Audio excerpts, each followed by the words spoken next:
Do you ever wonder what life was like before there were cities or farms or fire? What did people eat? Where did they live? How did they stay safe? Well, buckle up because we're going back in time to find out. Welcome to life. Today, we're going all the way back to 4.8 million years ago to see what a prehistoric day looked like for some of our earliest ancestors. Imagine waking up 4.8 million years ago. No cities, no farms, no fire, just endless wilderness and you fighting for your place in it. This is what survival looked like before humanity even had a name. It's dawn on the savannah and the sun is rising over a world without people. It'll be a long time before the earth is changed forever. For now, it's quiet except for the chirping of insects and the distant call of a bird. A small group stirs in the tall grass. They aren't quite human yet.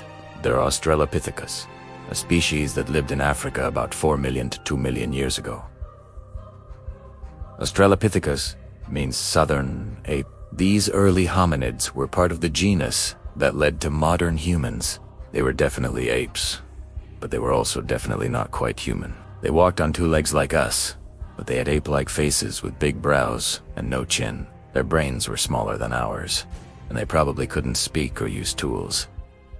Still, each member of this little group has one important thing in common: a drive to survive. Every day was a battle against extinction, and every morning began with one question: survive or vanish forever. They carefully moved through the tall grass, always scanning the horizon for danger. There are predators everywhere, including giant saber-toothed cats and packs of wild dogs. Breakfast isn't guaranteed, but that doesn't mean they won't try to find something to eat. They search for roots and berries and dig for insects. Sometimes they crack open animal bones with stones to eat the tasty marrow inside.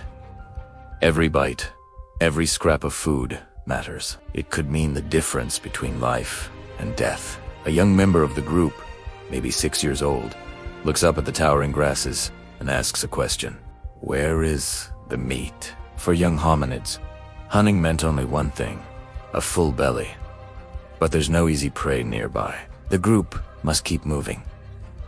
They travel to a river to look for fish. Some of the braver members wade into the water, but there are crocodiles everywhere. The river is teeming with hungry predators who want nothing more than a tasty snack. They move on again, following the muddy riverbed in search of tubers to dig up and eat. The hunt for food takes all morning, and the sun is high in the sky by the time they find anything to eat.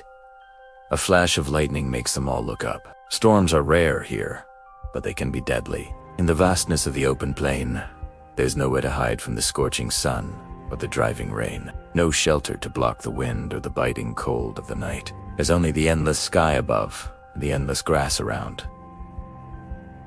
Still, the search for food continues. There have been times when this group found itself almost too close to saber-toothed cats, when lightning strikes have split trees nearby and thrown the ground beneath their feet.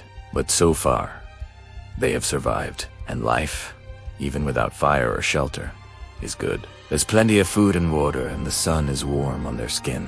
As the day wanes, the group gathers together. They move slowly now, conserving their energy for one more night on the savannah. They've shared their food and protected one another. Each small step brings them closer to humanity, to being human. Maybe someday they'll build cities and plant farms, make tools and start fires. Maybe someday they'll even rule the world.